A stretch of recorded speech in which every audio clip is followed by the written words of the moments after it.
Nadreen, आप देख रहे हैं क्राइम टाइम न्यूज। मैं हूं आपका दोस्त Khaitar Khan, bureau chief Crime Time news.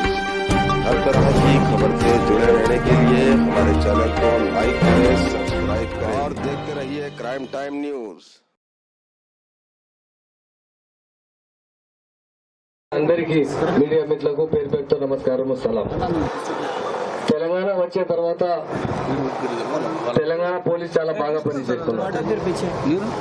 ఈ రోజు ఇండియాలో నంబర్ 1 పోలీస్ అంటే తెలంగాణ పోలీస్ ఉంది. మా నంబర్ 1 స్టేట్ తెలంగాణ స్టేట్ ఉంది. నంబర్ 1 చీఫ్ మినిస్టర్ కేసీఆర్ గారు ఉన్నారు. తెలంగాణ వచ్చే ముందు చాలా తెలంగాణ ప్రజలకు చాలా లీడర్స్ కు డౌట్ ఉంది. తెలంగాణ వచ్చిన తర్వాత ల్యాండ్ ఆర్డర్ ఎట్లా కంట్రోల్ అవుతుంది, నెక్స్ట్రిజం ఎట్లా కంట్రోల్ అవుతుంది, చాలా ఇష్యూ ఉంది. అప్పుడు తెలంగాణ వచ్చే ముందు పవర్ లేదు మన దగ్గర, ఫార్మర్స్ సూసైడ్ చేశారు. చాలా ఎంపీస్, చాలా పార్టీ లీడర్స్ మా ఆనరబుల్ సీఎం గారు క్వశ్చన్ చేశారు, సార్ మీ తెలంగాణ मांग रहे हैं साहब, आपके तेलंगाना में पानी नहीं है, आपके तेलंगाना में पावर नहीं है, आपका तेलंगाना में नेक्सलिज्म है, आपके तेलंगाना में लैंड ऑर्डर नहीं है, बराबर क्रिमिनल राइट्स होते हैं, फार्मर्स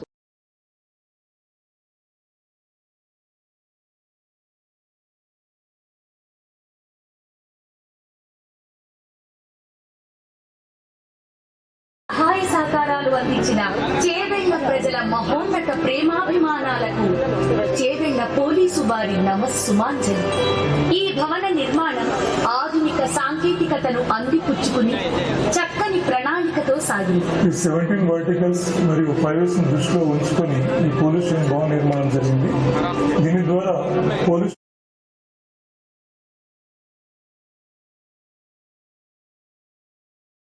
పెద్దలు కూడా అదేవిధంగా గౌరవ ఎంపీడీసీలకు, గౌరవ సర్పంచ్లకు, రాష్ట్ర స్థాయి కార్పొరేషన్ చైర్మన్లకు, ఇక్కడ వచ్చేసిన ప్రజలందరికీ నమస్కారాలు. ముఖ్యంగా పోలీస్ శాఖలో ఉన్న ఉన్నతాధికారుల ప్రయత్నం వలన నేర్చుకో వాళ్ళు ముందుకొచ్చి ఇంత మంచి బిల్డింగ్ కట్టించేందుకు మనకు అందరి ప్రజల తరఫున వారికి ధన్యవాదాలు చెప్తున్నాను. వారు నిజంగా ఇది కాక స్కూళ్ళు కూడా కట్టిస్తారు. చాలా మంది ఆ పొత్తులో కానీ అక్కడక్కడ స్కూళ్ళు కానీ అంగన్వాడీ సెంటర్లు కూడా కట్టిస్తారు. చాలా ముఖ్యమైన, ఎందుకంటే చాలా ప్రతి ఒక్కరికి మీడియా మిత్రులకు పేరు పేరు ధన్యవాదాలు తెలుపుతూ, ఈరోజు తెలంగాణ ప్రభుత్వం వచ్చిన తర్వాత తెలంగాణలో ముఖ్య భూమిక వహిస్తున్న మన పోలీస్ డిపార్ట్మెంట్ కు మనమందరము కృతజ్ఞత తెలుపుకోవాలని కోరుకుంటున్నాను. అదేవిధంగా ఒక ముఖ్యమైన విషయము, నాట్కో కంపెనీ కూడా ఇక్కడ ఈ పోలీస్ స్టేషన్ నిర్మించినందుకు వాళ్ళకి నా యొక్క ధన్యవాదాలు.